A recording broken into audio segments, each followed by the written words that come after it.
Hello students and welcome back to channel Siraj tech daily study. आज time of supply का lecture number 3 होगा, जिसमें हम कवर करेंगे नए points of time of supply. Start करेंगे आज का क्लास।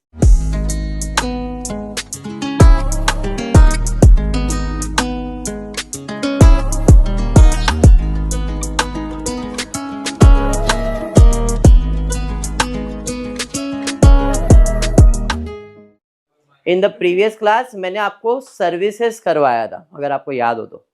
सर्विस, रिवर्स चार्ज का, सर्विस का कैसे कंसीडर करना है। आज जो सम सॉल्व करने वाले हो जरा ध्यान देना, इंपॉर्टेंट रहेगा।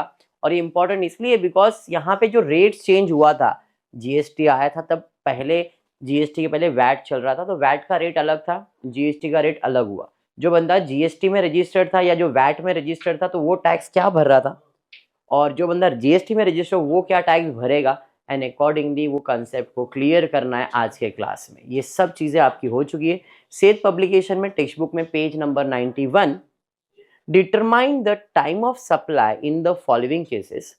The rate of GST was decrease to 5% with effect from 13th October 2023, before which the rate was 18%। मतलब क्या कहा गया है पहले समझो। टाइम ऑफ सप्लाई फाइंड करना है, टाइम ऑफ सप्लाई फाइंड करना है। जीएसटी का रेट जो था वो 5% कम हुआ, बराबर है। जीएसटी का रेट 5% कम हुआ कभी से, 13 अक्टूबर 2023 से। उसके पहले जो रेट चल रहा था वो कितना चल रहा था, तो ये जो 18% है ये ओल्ड रेट है। 5% इसमें अगर कम हो गया तो ये हो गया 16%। 13%, 5% कम हुआ ना, न्यू रेट, बराबर। अब ये डिसाइड करना है कि ये बंदा ओल्ड टैक्स भरेगा कि न्यू टैक्स भरेगा। अब वो कैसे, तो आप देख सकते हो, आपका 3 डेट्स दिया गया है, ऐसे तो 4 है, बट ये वैल्यू ऑफ सर्विस है, अमाउंट है। डेट 3 है आपके पास, एक है डेट ऑफ सर्विस, एक है डेट ऑफ पेमेंट, और एक है डेट ऑफ इनवॉइस। इधर सिंपल है, वोटिंग करेंगे। वोटिंग करेंगे, वोटिंग करने के लिए ये डेट इंपॉर्टेंट है कि 13 अक्टूबर के पहले क्या क्या हुआ है और 13 अक्टूबर के बाद क्या हुआ है। जिस दर दो चीजें 13 अक्टूबर के पहले हुई रहेगी तो रेट वो एप्लीकेबल होगा जिसको 2 वोट्स मिल जाएंगे, उसके लिए वो रेट। अगर न्यू वाले को 2 वोट मिल गया तो न्यू रेट, ओल्ड वाले को 2 वोट मिल गया। 2 वोट का मतलब है इसमें से 2 तारीख पहले है क्या बाद में है। जैसे यहाँ पे 17 सितंबर 2023, सितंबर अक्टूबर, मतलब इसको पहले वोट मिल गया। डेट ऑफ इनवॉइस 15, भाई बाद में है, यहाँ पे न्यू, यहाँ पे ओल्ड, बराबर, clear.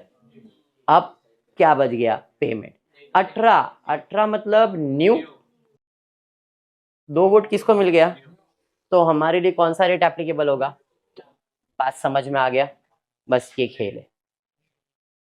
In case of all the first cases, supply is before the change in rate of tax, hence the time of supply will be as follow. Reason, सबसे पहला, invoice is issued after the change in rate of tax, yes or no? Yes. Payment is received after the change in rate of tax, payment, बराबर है। Rate of tax कितना बोला है, यहाँ पे बोला डिक्रीज, अच्छा, डिक्रीज टू 5% बोला है, डिक्रीज बाय 5% नहीं बोला है। तो डिक्रीज टू 5% मतलब 5% कर दिया है टैक्स, 5% से कम नहीं किया अपन ने, 5% कम किया था। यहाँ पे बोला डिक्रीज टू 5%, मतलब टैक्स रेट क्या लगने वाला है, क्योंकि 2 वोट तो न्यू को मिला है, तो time of supply will be in दोनों का न्यू रेट वाला। तो न्यू रेट कितना है, 5%। अमाउंट कितना है, 15 लाख, एक दिया हुआ है 15 लाख रहेगा, 15 लाख का 5% निकालो 75,000। पहला वाला केस क्लियर हो गया, एनी डाउट, पक्का। बढ़ेंगे सेकेंड सम की तरफ। सेकेंड सम पे जाते हैं। 17 सितंबर old rate, 16 new rate, 15 new rate. यहाँ पे once again invoice is after the change, payment receive after the change, मतलब न्यू रेट ही होगा इसके लिए। अरे हाँ, बराबर है। अब टाइम ऑफ सप्लाई भी पूछा गया है, न्यू रेट तो हो गया, तो टाइम ऑफ सप्लाई क्या रहेगा, क्योंकि न्यू रेट है तो इन दोनों में अर्लियर क्या था, इन दोनों में अर्लियर क्या था, तो टाइम ऑफ सप्लाई भी लिख दिया, रेट के हिसाब से टैक्स भी कैलकुलेट कर लिया। बात समझा? अरे हाँ, चलिए थर्ड सम पे जाते हैं। 17 सितंबर ओल्ड, 8 सितंबर ओल्ड, 18 तो invoice is issued before the change in rate, payment is receive after the change in rate, therefore it will be, अब देखो इन दोनों में which ever is time of supply तो आ गया, रेट कितना रहेगा, अरे समझ में आया, तो कितना है 25 लाख, 25 लाख का 18% कैलकुलेट, समझा सम क्या है, समझा ना। चलिए नेक्स्ट, फिर 17 सितंबर ओल्ड, 14 अक्टूबर न्यू, 20 सितंबर ओल्ड, तो दो तो ओल्ड रेट लगने वाला है। टाइम ऑफ सप्लाई क्या आएगा, 17 सितंबर या 20 सितंबर, यहाँ पे टाइम ऑफ सप्लाई 17 सितंबर, 17 सितंबर बराबर, हाँ ना, बराबर यही है। अब जरा ध्यान दो, बराबर नहीं है, ध्यान दो, सुनो, क्योंकि दो रेट्स है, नहीं वो प्रिंटिंग मिस्टेक है। अब क्योंकि date of service and date of payment है, तो यहाँ पे कंडीशन है, invoice is issued after the change in rate, payment is receive after the change in rate, tax will be be, be मतलब क्या, यहाँ पे कंसीडर करना है, अगर सर्विस और पेमेंट है, सर्विस और पेमेंट है, तो payment will be what, time of supply. Invoice और सर्विस है, इनवॉइस और सर्विस है, तो डेट ऑफ इनवॉइस ही मोस्टली आता है, सर्विस आएगा नहीं। वापस सुनो क्या बोला है मैंने, यहाँ पे अर्लियर अर्लियर का कंसेप्ट नहीं है, date of service date of invoice दोनों ओल्ड में है, बराबर है, तो इन दोनों में अर्लियर नहीं, date of invoice will be time of supply. Now date of service date of payment दोनों ओल्ड में है, बराबर है, तो once again date of payment will be time of supply, earlier नहीं। लेकिन अब डेट ऑफ सर्विस या डेट ऑफ इनवॉइस न्यू है, दोनों न्यू के केस में है, खाली एक ओल्ड है बाकी दोनों न्यू है, तो यहाँ पे क्या लेना है, अर्ली लेना है। फर्क समझो क्या है, ओल्ड में है तो invoice he time of supply आएगा, ओल्ड में है payment he time of supply आएगा, लेकिन न्यू में है तो इन दोनों में विच एवर इज अर्लियर लिया जाएगा। फर्क ये है, छोटा सा बात है, एकदम माइन्यूट है, लेकिन पॉइंट क्या है समझाइए। सर्विस और इनवॉइस दिया है, सर्विस और इनवॉइस दोनों ओल्ड रेट में है, ओल्ड वाले केस में इनवॉइस या payment he time of service time of supply आने वाला है, न्यू वाले केस में विच एवर इज अर्लियर। अभी पॉइंट क्लियर हुआ, इसलिए यहाँ पे तारीख क्या लिखा है मैंने, 20 सितंबर, डन है। यहाँ पे रेट कितना लगने वाला है, 18%, 30 लाख का 18% निकालो, point is clear. Note down करके रखने वाला पॉइंट था ये, बाकी आप कैसे नोट डाउन करते हो आपके ऊपर। Page number 92, determine the time of supply for the following cases, rate of GST was decrease to 18% 14 दिसंबर 2023 को, prior that it was 12%। Similar sum, पहले 12% था, अब कितना कर दिया है, 18% कर दिया, डिक्रीज नहीं इंक्रीज कर दिया है। अब वो बुक में जैसा लिखा सामने वाले ने वैसा टाइप किया रहेगा, बट यहाँ पे इंक्रीज हुआ है, कोई इशू नहीं है। 17 सितंबर दिसंबर है, डेट में करेक्शन मेरे को लग रहा है, अगर सेठ पब्लिकेशन बुक किसी के पास है तो है, लो, क्योंकि ये पूरा सेम लग रहा है मेरे को, छापा मारा हुआ। ये न्यू है कि ओल्ड है बेटा, मनीषा नया बुक है ना, पेज नंबर 92 निकाल, उसमें यस पेज नंबर 91 है, ये ओल्ड बुक के अंदर डेट में करेक्शन है, 100% करेक्शन था। चलिए तो यहाँ पे करेक्शन एक एक करके बोलेंगे, अच्छा मैं ही पढ़ता हूँ, छोड़। पहला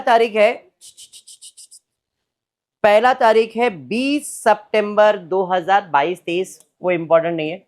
पहला है 20 सितंबर, दूसरा है 9 अक्टूबर, फिर है आपका 18 दिसंबर। अब सवाल ये है 14 दिसंबर के पहले ये हुआ, 14 दिसंबर के पहले ये हुआ, और ये 14 दिसंबर के बाद हुआ, तो दो ओल्ड रेट में आ रहा है, हाँ या नहीं? तो date of service, date of invoice क्या आने वाला है? Date of invoice. अरे बात समझ में आया क्या? क्या है? 9 अक्टूबर। अरे समझा? ओल्ड रेट क्या चल रहा था? 12%। अमाउंट कितना था इसका? 10,000, 15 नहीं, यहाँ पे अमाउंट 10,000 है, तो 10,000 का 12% कैलकुलेट करो, आपको 1,200 रुपए आ जाएगा, बराबर है? ठीक है, वहां पे करेक्शन है डेट में, मैंने करेक्शन करवा दिया, आप सीट पब्लिकेशन का बुक देखना। सेकेंड डेट पे जाएंगे, सब में 20 सितंबर, यहाँ पे सब 20 है, ठीक है।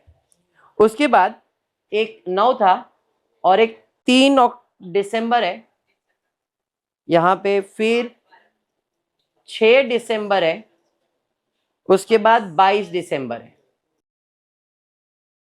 ओके। यहाँ पे 18 दिसंबर तो हो गया है, 7 दिसंबर, 2 दिसंबर, और यहाँ पे 10 दिसंबर, ये सब दिसंबर वाले डेट्स हैं। चलिए अब स्टार्ट करते सेकेंड। 20 सितंबर, 3 दिसंबर, 14 के पहले ही हुआ ना, ये भी 14 के पहले हुआ, ये भी 14 के पहले हो गया, मतलब यहाँ पे 3 डेट्स आ गए जो सब ओल्ड ही है, तीनों डेट बिफोर ही है, डेट ऑफ सर्विस भी है, डेट ऑफ इनवॉइस भी है, डेट ऑफ पेमेंट भी है, बराबर है? तीनों डेट तुम्हारे अर्ली है। तो अब इस केस में आप देखो 20 सितंबर, 3 दिसंबर और 7 दिसंबर है, बेटा पकड़िए। तो what is the time of supply? Since तीनों डेट ओल्ड में ही है, तो एक ही घर में सब, एक ही घर में अपने गवर्नमेंट ने क्या था? Whichever is earlier. तो इस केस में क्या लिया जाएगा? 20 सितंबर लिया जाएगा, 3 दिसंबर लिया जाएगा कि 7 दिसंबर? व्हिचएवर इज अर्लियर क्या है? 20 सितंबर। समझ में आ गया? अगर वही जगह पे अगर ये नहीं रहता तो इसमें अपन इनवॉइस लिखते, पेमेंट होता तो पेमेंट लिखते। अब क्योंकि तीनों ही ओल्ड में है तो व्हिचएवर इज अर्लियर। रेट क्या रहेगा? 12%। कितना यहाँ पे? सर्विस 20,000 का, 20,000 का कैलकुलेट करेंगे 12%, 2,400। समझाइए? चलिए वापस से 20 सितंबर है, 6 दिसंबर है, 2 दिसंबर है, 6 दिसंबर भी 14 के पहले, 2 दिसंबर भी 14 के पहले, 20 सितंबर भी 14 के पहले ही है। वंस अगेन सेम, क्या आ जाएगा? बोलो, 20 सितंबर ना, अभी करवाया तुम लोग को 12%, 30,000, 30,000 का है शायद, यहाँ पे 30,000 ही है ना, 12%, 9,000 आता है, 3,600 आना चाहिए। अमाउंट में गड़बड़ है, फिर 30,000 उधर लिखा है बट अमाउंट में गड़बड़ है, हाँ अमाउंट में गड़बड़ है, 3,600 आएगा। ये बुक में करेक्शन तो पहले से था, मेरे को मालूम, वो लोगों ने नोट्स वैसे ही टाइप किया। डन है? यहाँ पे 30,000 अमाउंट है और ये आएगा 3,600। चलिए बढ़ेंगे नेक्स्ट। 20 सितंबर है, 22 दिसंबर बाद में होता है, 10 दिसंबर पहले होता है, ये भी पहले, ये भी पहले, ये बाद में, तो ये दोनों पहले है ना, ओल्ड रेट। और डेट क्या बन जाएगा? 10 दिसंबर 2023। पेमेंट ही आएगा ना, अभी तो मैंने वही बताया था आप लोगों को। तो यहाँ पे 40,000, 12%, 4,800 आएगा। लॉजिक क्लियर हुआ? पक्का? करेक्शन क्या था क्वेश्चन में मैंने बता दिया आप लोग को। सेज पब्लिकेशन रेफर करोगे तो यहाँ पे सबका तारीख 20 हो जाएगा, इधर चेंज है, बाकी अमाउंट उधर रॉन्ग है। डन है sum? Textbook page 92। Qureshi supplied the certain goods to Mrs. Pai on 10th of October 23. The invoice for the same was raised on 28th September. Time pass मत करो, जरा ध्यान दो। कुरैशी ने good supply किया है Mrs पाई को कभी 10 अक्टूबर को, date of delivery of the goods, date of goods ये बोल सकते हो, डेट ऑफ इनवॉइस बोल सकते हो कि भाई इस तारीख को हमने गुड्स दे दिया, मतलब डेट ऑफ इनवॉइस भी यही होगा। The invoice for the same was raise, नहीं इनवॉइस पहले ही रेज हो गया था, मतलब ये डिलीवरी ऑफ गुड्स हो गया और ये डेट ऑफ इनवॉइस हो गया। समझ में आएगा? इनवॉइस सितंबर में हुआ है, गुड्स डिलीवर हुआ है 10 अक्टूबर को। Qureshi receive a cheque from Mrs Pai on 1 October, payment भी पहले मिला, गुड्स भी पहले हुआ, बट डिलीवर बाद में हुआ है। The rate of tax for these goods was changed from 12 to 18% on 3rd October. Rate कभी बदला? गुड्स का इनवॉइस कब आ गया था? पेमेंट कब आ गया था? रेट के पहले ही आ गया था, मतलब ओल्ड रेट चल रहा था तभी, न्यू रेट में आया क्या? तो अब सवाल ये है कि cheque is credited to the Qureshi account on 5 October, cheque is credited in Qureshi account 15, दो अलग सिचुएशन दिया है। अब बोला है what is the time of supply, find करो। पहला 28 तारीख को बिल बना, 1 तारीख को चेक मिला, बट क्या बैंक में आ गया क्या? बैंक में कभी आया है?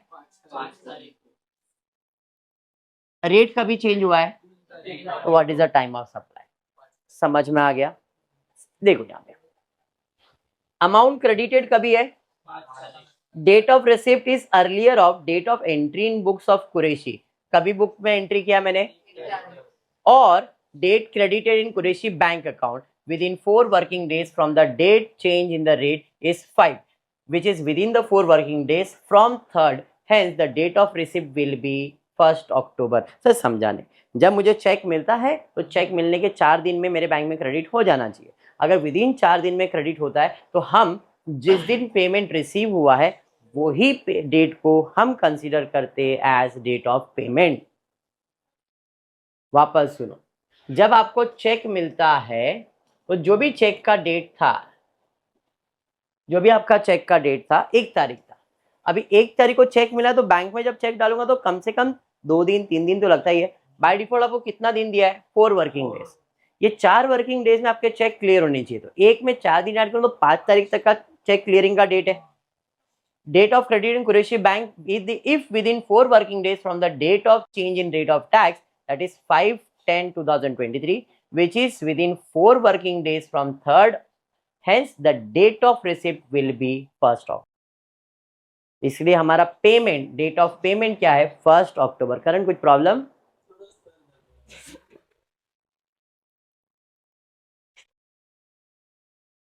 Since the supply of the goods on 10th of 10/2023, 10 तारीख को गुड्स सप्लाई किया after the change in rate of tax and the invoice was issued before the amount received, are both the change rate tax पहले ही हुआ है, इसलिए कितना percent tax applicable होगा? And time of supply क्या रहेगा? ये है इनवॉइस और ये है पेमेंट जो पहले आया, विच एवर इज। इस केस में टाइम ऑफ सप्लाई क्या है मेरा? 20, time of supply will be 28/9/2023 और रेट टैक्स कितना एप्लीकेबल रहेगा? 12%। सेकेंड केस में हमारे बैंक में कभी क्रेडिट हुआ है? क्या ये 4 दिन के अंदर हुआ है क्या? यहाँ पे 4 दिन के अंदर हो गया जब रेट हुआ था, बट यहाँ पे 4 दिन से ज्यादा लगा है। कुरैशी के बैंक अकाउंट में विदिन 4 वर्किंग डेज होना चाहिए था, 3 से। The date of receipt is 15, the time the supply is after the change, मतलब पेमेंट भी बाद में हुआ। पेमेंट बाद में हुआ ना, यहाँ पे हमने पेमेंट कभी लिया है? 15 तारीख को। गुड्स डिलीवर कभी किया है? रेट चेंज होने के बाद। खाली इनवॉइस पहले बना हुआ है, इनवॉइस पहले, लेकिन गुड्स डिलीवर भी बाद में हुआ है, पेमेंट भी बाद में हुआ है। तो इस केस में पेमेंट का date will be time of supply. इस केस में payment will be time of supply और रेट क्या एप्लीकेबल होगा? 18। पॉइंट क्लियर हुआ? जो अभी आपने किया था ये वही चीज है, खाली इसको सेंटेंस में लिख के फ्रेम किया है। आप बॉक्स बना के करोगे तो भी चलेगा। डन है सम? पक्का समझा है? मनन प्रकाशन टेक्स्ट बुक पेज नंबर 164, ये सेठ पब्लिकेशन का था, ये मनन प्रकाशन का है। बेसिक रूल जो अभी मैंने आपको बताया यही वही सेम चीज है। Supply is completed before the change in rate, yes. Invoice is received before, no. Payment, no. अगर ये 2 वोट न्यू को मिला है रेट चेंज होने के पहले तो क्या एप्लीकेबल होगा? सप्लाई तो पहले हुआ लेकिन पेमेंट पहले हुआ था क्या? बिल पहले बना था क्या? नहीं, वो नया रेट में हुआ। तो यहाँ पे कौन सा रेट एप्लीकेबल होगा? एंड वहां पे टाइम ऑफ सप्लाई क्या रहेगा? मैंने ऑलरेडी बताया ये बात, पढ़ाने के पहले ये चीज हो गया है। पहले सर्विस दिया है, इनवॉइस भी पहले मिला है, लेकिन पेमेंट बाद में हुआ है, तो ये ओल्ड रेट होगा। Date of issue of invoice क्या बताया था? अगर सर्विस और इनवॉइस है तो अपने को इनवॉइस लेना है। Point clear? सर्विस पहले, बिल बाद में, बट पेमेंट पहले। वापस 2 वोट ओल्ड को मिला है, ओल्ड रेट होगा डेट ऑफ पेमेंट। समझा ये बात? सर्विस नए रेट में हुआ, बिल पहले ही बन गया था, पेमेंट भी पहले ही मिल गया था, ओल्ड रेट होगा। लेकिन क्योंकि इनवॉइस और पेमेंट है तो इधर क्या कंसीडर होगा? अर्लियर। अरे समझा? सर्विस न्यू में हुआ, बिल न्यू में हुआ।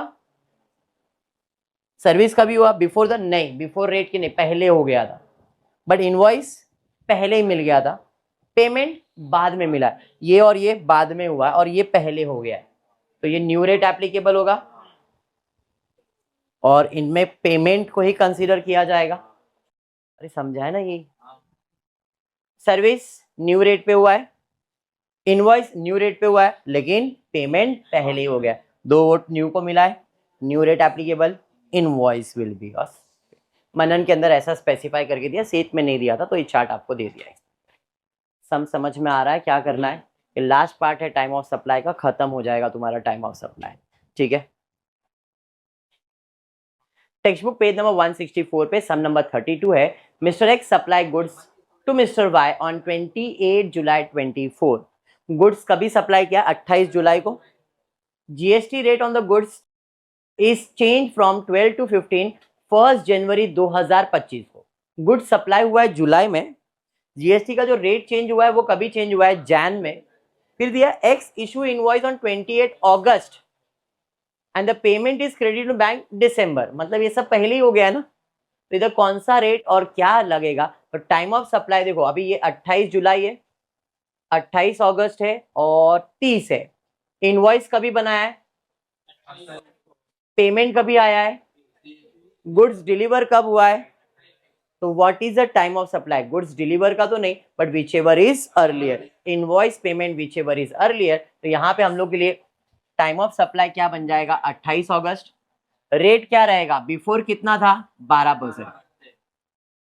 तो जीएसटी इफेक्टिव रेट कितना रहेगा? 12%। सम कंप्लीट हुआ।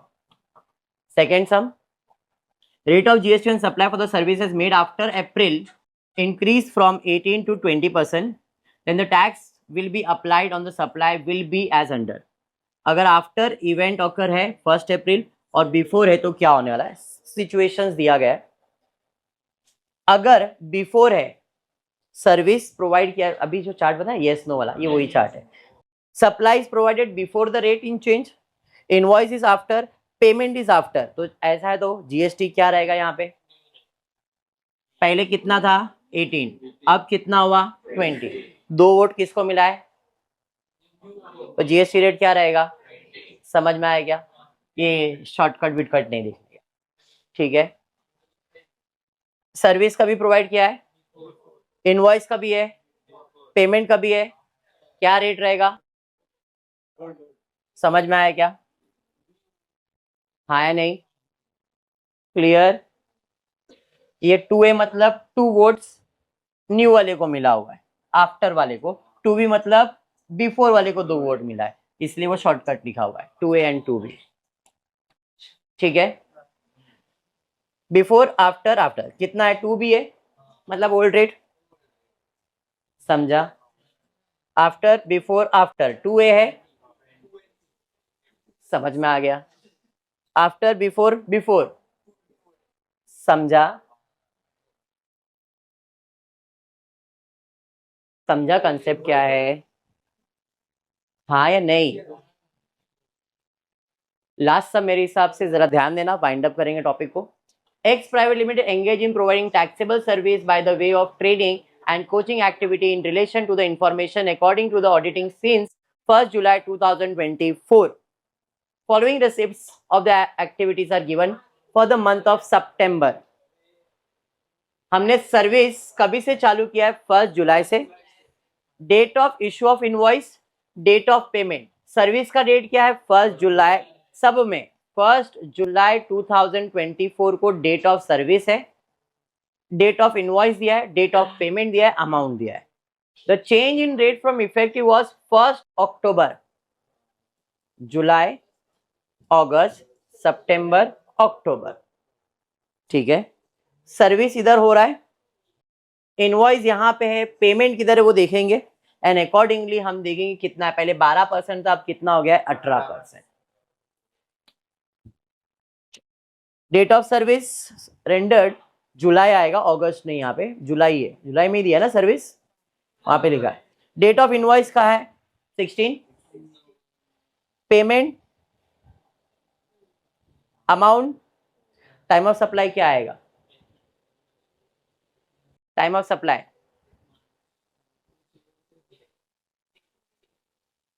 टाइम ऑफ सप्लाई क्या आएगा?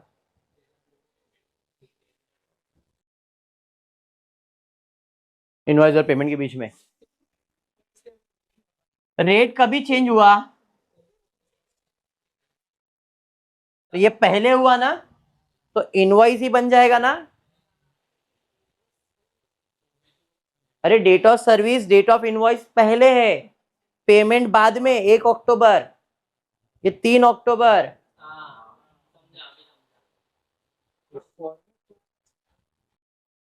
तो यहाँ पे पहले वाला को 2 वोट है, तो ओल्ड रेट कितना था? 12%। तो 2.5 लाख का 12% कितना आने वाला है? ये पेमेंट ड्यू डेट नहीं फाइंड करना, इसका अमाउंट निकालना आपको, जो भी रेट रहेगा, ठीक है। नेक्स्ट, वहां पे डेट लिखा है, उधर पूछा है ड्यू डेट ऑफ पेमेंट कुछ लिखा हो, वो बाद में डिस्कस करता हूं। आगे वापस अगस्त में ही सर्विस है, मतलब जुलाई में, अगस्त में एक्चुअल में नहीं, या तो उधर अगस्त रहेगा तो वो अगस्त के बेसिस पे करेंगे। अगस्त है 20 अक्टूबर, रेट कभी चेंज हो रहा है? 1 अक्टूबर, मतलब ये बाद में हो गया।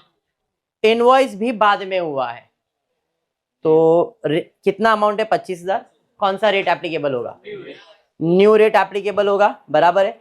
और टाइम ऑफ सप्लाई क्या आएगा? इन दोनों में विच एवर इज अर्ली। अरे समझ में आया? हाँ, यस।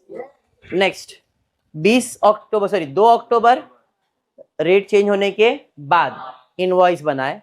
30 सितंबर पहले ही हो गया है, ये भी पहले ही हुआ है, मतलब अमाउंट 125, ओल्ड रेट आ जाएगा। क्या डेट आएगा?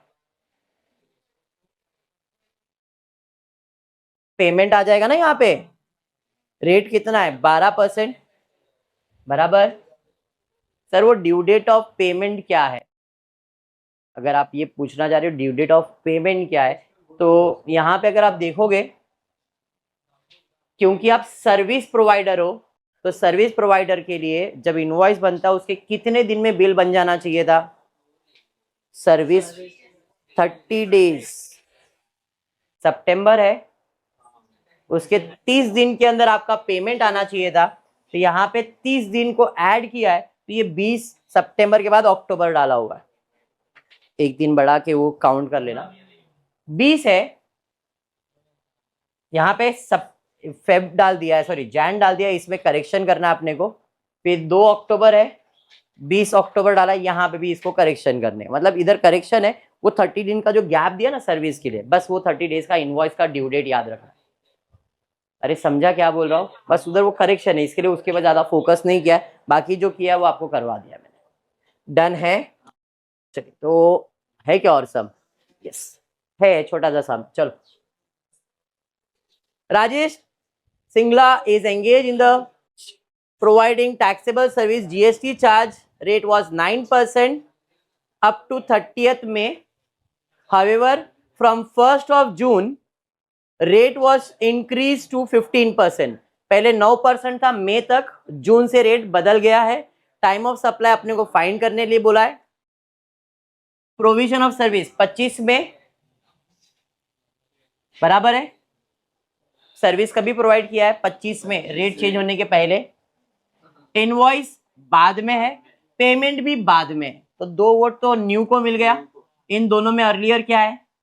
तो यहाँ पे अपना जो आंसर आएगा वो क्या तारीख आने वाला है, यहाँ गया, यही है ना सम, 25 तारीख। अच्छा ऐसा सॉल्व किया गया, 3 तारीख और 9, ये है आपका, ठीक है। इसमें विच एवर इज अर्लियर डालोगे, तो यहाँ पे अर्लियर का डेट पे आंसर इतना क्लियर, अर्लियर का आंसर क्या आने वाला है इधर 30, और रेट क्या आने वाला है 25। मैंने प्रेजेंटेशन ही अलग की, 25 में 30 और 3, मतलब ये दोनों रेट के बाद हुआ है, आफ्टर हुआ है, आफ्टर हुआ है, तो रेट आफ्टर के लिए होगा, और आफ्टर का रेट कितना परसेंट है, इसको ऐसा प्रेजेंट किया है। अलग अलग सिनारियो लेने बोला था, सिनारियो के अंदर उसने क्लियर बोला है। केस 1 में, केस 1 ये आपका केस 1 है, एक और एक, ऐसे 3 सिचुएशंस दिए गए। 3 सिचुएशन में provision, date of invoice, date of receipt दिया है, इन्होंने ऐसा प्रेजेंट किया है, date of provision, date of issue of invoice, date of payment. फिर से वही ऐसा टेबल में बनाया तो भी चलेगा, ये कंफ्यूजिंग टेबल हो गया। मैं सिंपल ऐसा दूंगा तो यहाँ पे ये आंसर आ जाएगा, टाइम ऑफ सप्लाई, यहाँ पे टाइम ऑफ सप्लाई लिखा भी नहीं है, टाइम ऑफ सप्लाई ये आ जाएगा। पहले केस में क्लियर है। दूसरे केस में जाऊंगा, 1 जून है, बिल कभी बनाए 20 अक्टूबर को, अक्टूबर को और जून, तो मतलब ये बाद में ही हुआ है, आफ्टर। मई पहला और जून बाद में, तो 2 आफ्टर है, 2 आफ्टर है, तो न्यू रेट आ जाएगा। मई पहले और जून बाद में, मतलब 2 बिफोर है, ओल्ड रेट कितना परसेंट, 9%। सिचुएशन समझा क्या है, कॉम्प्लिकेटेड करके दिया बट आप सिंपल में कर सकते हो। पक्का क्लियर है? क्लास में इतना ही है आज के, और यहाँ पे टाइम ऑफ सप्लाई भी खत्म करता। अभी खाली 3 लेसन बच गए तुम्हारे टैक्स के अंदर, value of supply, input tax credit and place of supply. Next week में ये भी वाइंड अप हो जाएगा, ठीक है क्या? आज की क्लास में इतना ही करते हो। वीडियो पसंद आए तो प्लीज वीडियो को लाइक कर देना, फ्रेंड्स ग्रुप में शेयर करना, चैनल को सब्सक्राइब करना। Thank you for watching the video.